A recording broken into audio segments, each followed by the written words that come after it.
Today on The Global African, we're going to talk to director Stanley Nelson, who put together the film The Black Panthers, Vanguard of the Revolution. I will also be giving a special, very personal commentary on the passing of activist and comrade Treston Faulkner. That's Today on The Global African. I'm your host, Bill Fletcher.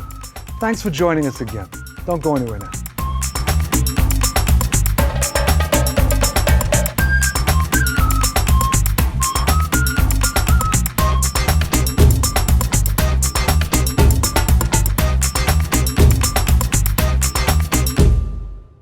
One of the most important documentaries most recently come out is The Black Panthers, Vanguard of the Revolution, executive producer Stanley Nelson. And we have the opportunity of interviewing him for this segment of The Global African. What's important here is that the history of the Black Panther Party, a major radical revolutionary black nationalist organization from the 60s and early 70s, has been told in fits and starts, pieces here, pieces there, some memoirs, but there's been very little attempt to put it together, at least on film. Professor Nelson has delivered that in this recent film, and it has brought with it an immense amount of excitement and interest from all quarters, and hopefully a film that will inspire further scholarship and examination of what happened, including the role that the FBI played in destroying the organization through incredible infiltration and certainly the assassination of key leaders. Join us for this segment. I think you're going to find this quite interesting. All right, so welcome to The Global African. Thank you.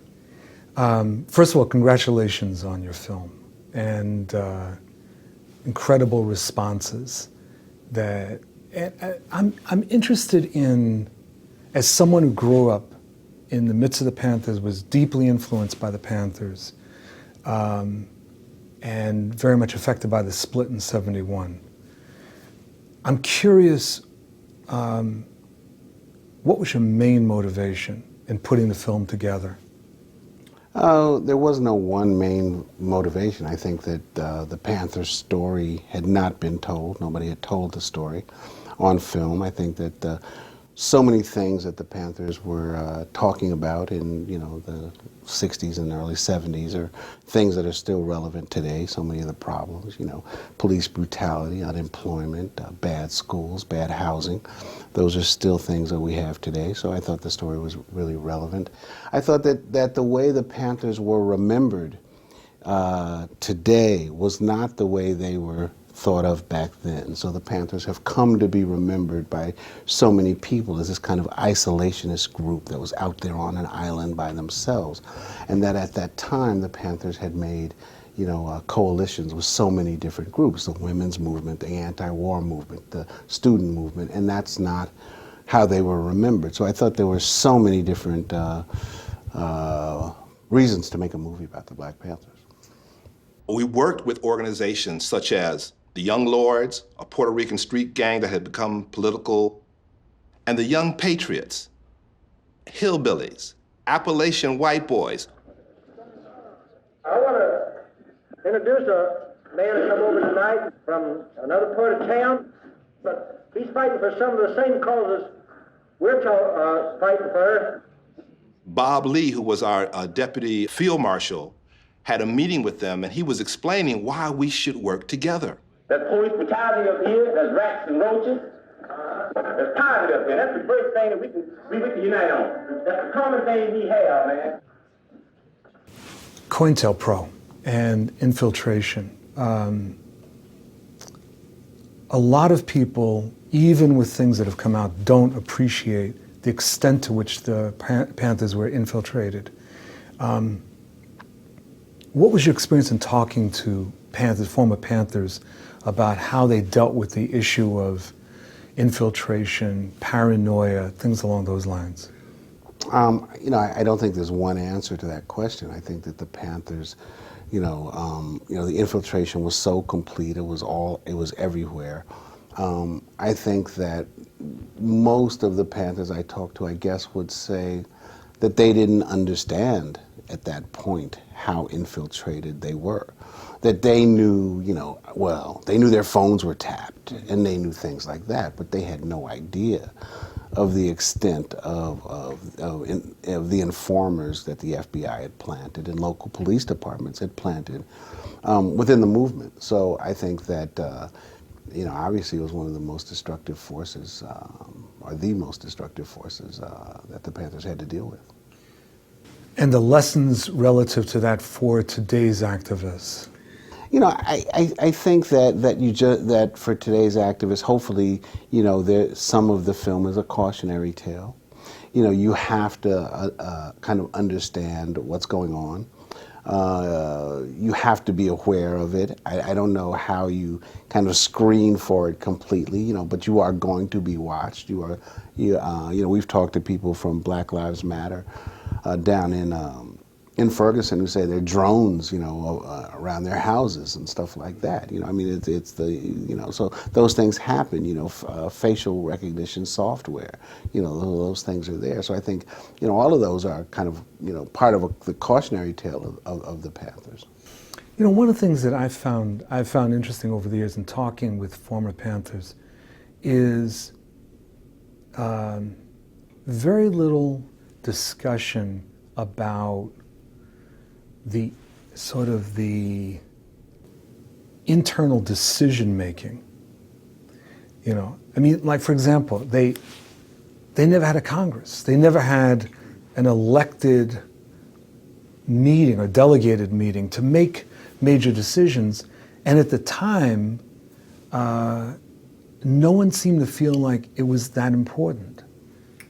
Yeah, I mean, I think that yeah, I think there were problems. You know, you can look back at it and say there were problems in the way the Panthers were, you know, constructed with the way they were constructed.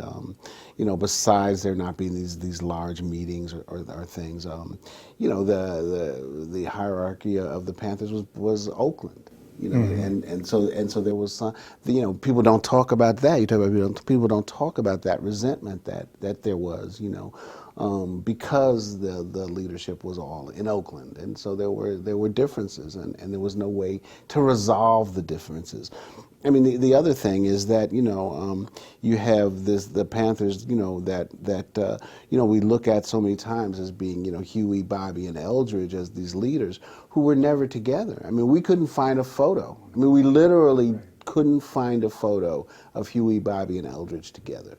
You know, and that they were never together. And as someone said, I think it's a bite that we ended up not using in the film, but that, you know, you'll believe anything about anybody if you never meet eye to eye. If I never meet you and can sit down with you, I don't know who you are. Mm-hmm. So if somebody tells me, oh, you know, he said this, he said that, I'm more prone to believe it because I've never sat down with you. So that's you know, just something that happened with the Panthers, and I think you know, helped to fuel J. Edgar Hoover.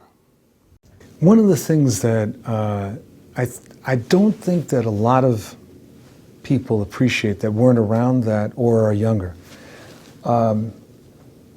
You know, as they say, just because you're paranoid doesn't mean people aren't out to get you. I mean, clearly the level of attacks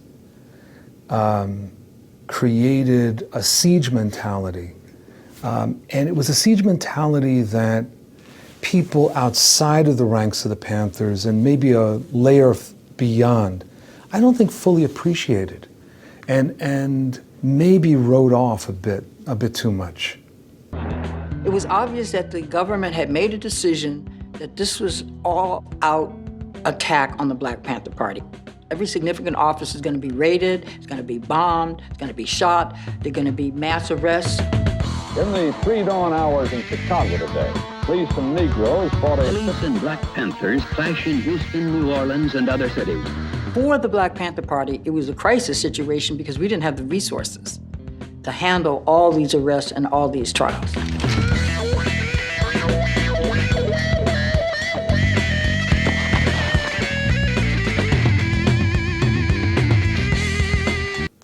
Yeah, I mean, I think that was one of the harder things for us to convey in a film. Mm-hmm. You know, how do you convey paranoia? Right. You know, but I think you're exactly right. I mean, J. Edgar Hoover went about trying to create this kind of paranoia, this fear, this not knowing, who do I trust, who do I, and in a very, very slick way he did this, and he's doing it to teenagers. And he's also doing it at a time when everybody was less sophisticated about what the FBI would and could do. So, the whole COINTELPRO program was a secret. Nobody knew it even existed until '71.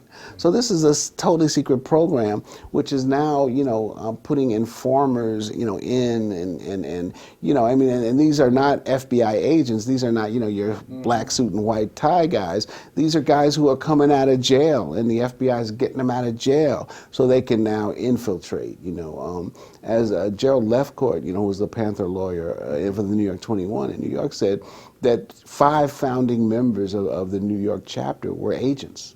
And that's amazing, It is. I knew someone that was expelled and was accused of being an agent.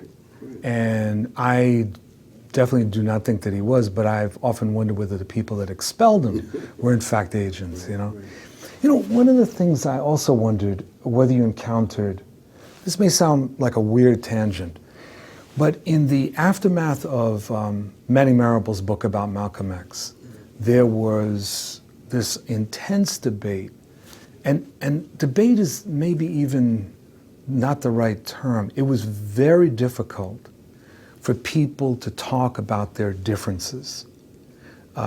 It was so visceral that it was very, very sharp. And I was wondering, in doing the history of the Panthers, did you encounter that? Did you encounter both major clashes in terms of understanding history? Did you encounter many examples of people not really wanting to talk about it? What was it like? It differed from A to Z. There were people that we got in contact with who did not want to talk about it, who will not even, you can't say the word Panther to them. They don't want to talk about it. There are people who talk about it all the time. There are people who don't want to talk about, certain things. I think that one of the most telling things is that, you talk about the split. There are Panthers who you can't say the word split to. If you say that there was a split, they go ballistic. There was no split. Eldridge Cleaver left with some of his people, but that was not a split. And they will want to throw down the microphone. If you say split. We were interviewing one of the Panther women who will go nameless, and she said, who else have you been interviewing? And I said, we interviewed this person, that person, and we interviewed a couple of cops from the LAPD. She took her mic off and threw it down. Said, if you interview cops, I can't be in the film. I'm not going to be in a film with cops. And it took us, an hour to talk her down from that and get her back, to be in the film. But I'm just trying to tell a rounded story. Because I'm talking to cops, it's not like I'm in a drug gang and you see me talking to cops and you're then gonna, I'm just talking to police because I think that, I want to hear their side. I want to tell the most rounded story that I possibly can.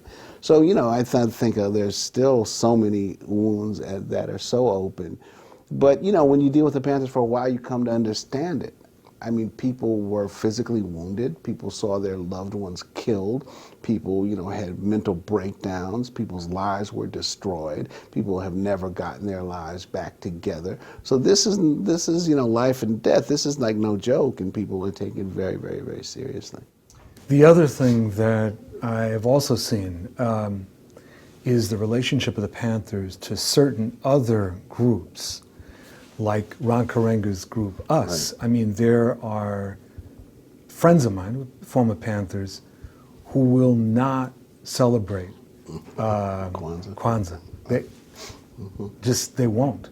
And there is no forgiveness. But let me tell you, I was on a panel a few years ago when that actually the late Manning Marable put together.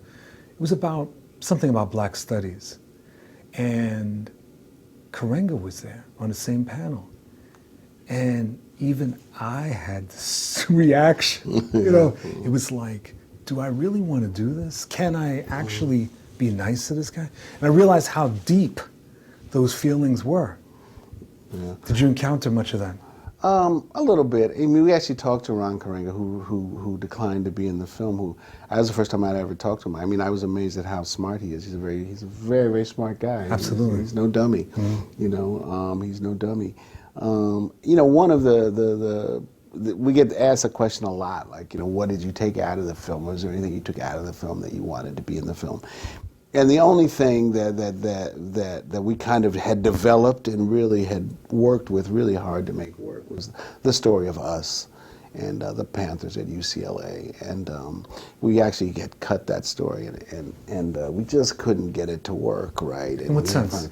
Well, you know, I guess the easiest way to describe it was that we had to do so much backstory to get you there that it just didn't make sense. One, we couldn't find the witnesses to the actual shooting, you know, that we needed. And so we had one guy who was actually there and dove under a table but didn't see anything, you know.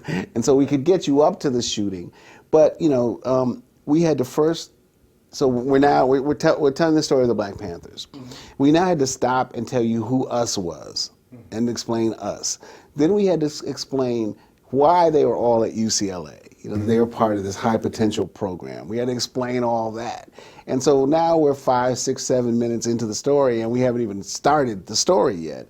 And it just, you know, it was, we massaged it, tried to make it work. But we felt that, you know, the point of the story was, you know, the FBI. And finally, we felt that, you know, we were very clear about the FBI's role in destroying the Panthers, and that we told it, you know, in other ways, and that, you know, once we kind of took that piece out, because it was a piece, and, you know, the film just flowed a lot better. I realize that you are short of time. Let me just ask you this, and partly this comes out of my love of science fiction. And I often think about... I love science fiction, too. Oh, do you? I do.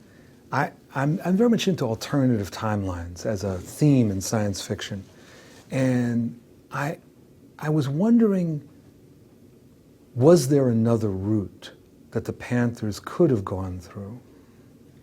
Or do you think that just the forces of history drove it in a certain direction? Who knows? You know, I mean, that's such a hard question. You get the sense that Fred Hampton was a little bit different, you know, and that might have worked.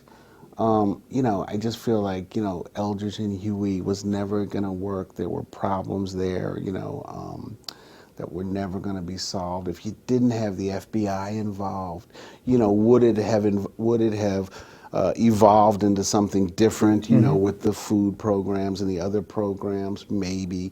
You also had people who joined the Panthers because of the guns. Right. I mean, that's why they joined. Yes. You know, and that's so right. they were like, well, wait a minute, you know, we can feed kids in the morning, right, but what are we going to do in the afternoon, right, you know? And, you know, who knows? I mean, I think that that energy, you know, could have been used in another way. You know, and maybe it could have evolved from the Panthers, or maybe if it had started in a different way. I think that it was important that, you know, you had all this positive energy, and that's what it was. I think that's really what it was. And it, you know, it's also at the time and when, you know, and I think this is significant, when it was before you had the hard drug crisis in you know, the inner cities, in African American communities. So you had all these young people, you know, had all that energy of youth. You had this revolution and change that was in the air, and you didn't have this kind of drugs to keep them down, or also to get them arrested for having drugs or selling drugs. And so all of those things, you know, created this kind of huge, you know, forward movement that hopefully it could have been something else. Who knows?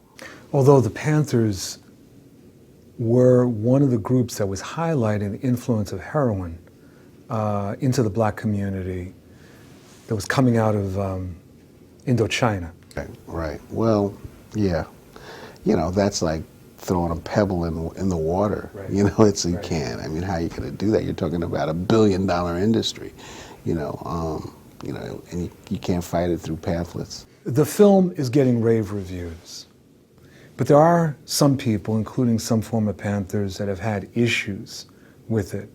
How do you feel that there are those that are expecting that the film, they're upset because it didn't include things that they thought should be included? I mean, what do you think is driving some of this? Well, first I should say that, we've probably, at this point, probably 300 to 400 Panthers have seen the film in one way or the other. And we've got 3 or 4 vocal critics. So if you had told me that in the beginning, I would have said, yes, I will take that, let's go.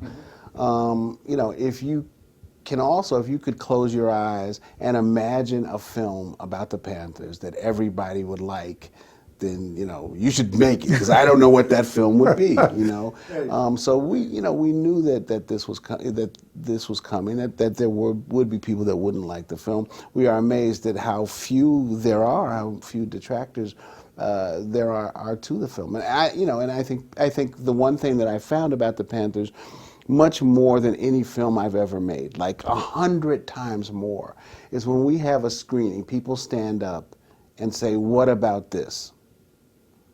Well, why didn't you include Geronimo Pratt? Well, why didn't you include Stokely Carmichael? Well, why didn't you include Angela Davis? Well, what about UCLA? Well, what about New Haven? Everybody's got, because everybody has their own Panther story that they want to hear. And that, I mean, it's so different from, Freedom Riders or Freedom Summer or Emmett Till. And I don't think we were inclusive. I know, I could tell you stories in Freedom Riders that we didn't put in, where they, first go down to the Upper South, South Carolina, and they get beat down in South Carolina. But we just felt, okay, there's a lot of beat downs, we can only use 1 or 2. But nobody ever stands up and says, what about that? Because people don't know about it. But everybody knows something about the Panthers. Right. And everybody if you don't have their story. I mean, I got so I had a screening the other night, and I stood up and I went to the thing and I said, well, first let me say that Angela Davis is not in the film because she was not a Black Panther. So nobody asked that question. Right. Right. I mean, that's how it is. So I mean, I think that we've been I'm very proud of the film. We've screened the film and done Q&As with Kathleen Cleaver and Erica Huggins and Emory Douglas and Jamal Joseph, Flores folks, a lot of and a lot more Panthers all over the country, who understand that, you can't say and do everything. You can't be all things to all people. That's why when Erica Huggins tells us that great story about the elephant and the blind man, we were like, yes, now we got our way in and our way out at the same time, because we can't tell you this whole story, because there is no whole story. Right. Professor Nelson, thank you very much, but also congratulations. Thank you, man. Really. Thank you. You're good at getting into that. I wasn't ready when the phone rang for the news that my friend and colleague Treston Faulkner had passed away after battling lung cancer. There's that saying, death and I are old friends. And that's a saying that I feel on a regular basis. But even with that sort of relationship to death, there's no way to really be prepared for that announcement.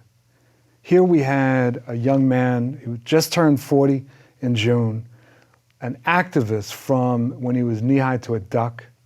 He was a field director for the Jobs of Justice, which many of you know probably as a leading labor and community-based coalition fighting for workers' rights. He was very active in Southern organizing. He was someone who was deeply, deeply committed to the fight for justice. And in fact, one of the things about Treston was that you could see when you were with him, his utter hatred of injustice. He had a love for people, but an utter hatred for injustice, and it came across all the time. He was a fighter. He was making something of his life. I last saw him at his 40th birthday party. He was full of excitement, optimism. Everyone thought that he had defeated the cancer, and shortly thereafter it came back and it won its battle. But the thing that we have to keep in mind is that this planet is a better place for the fact that Treston Faulkner was there fighting for justice, social, economic, political justice. And I'm reminded of when Vin Diesel's comments on the death of his friend and co-worker, Paul Walker, and he said, "So long, buddy." And I say to Treston, "So long, buddy."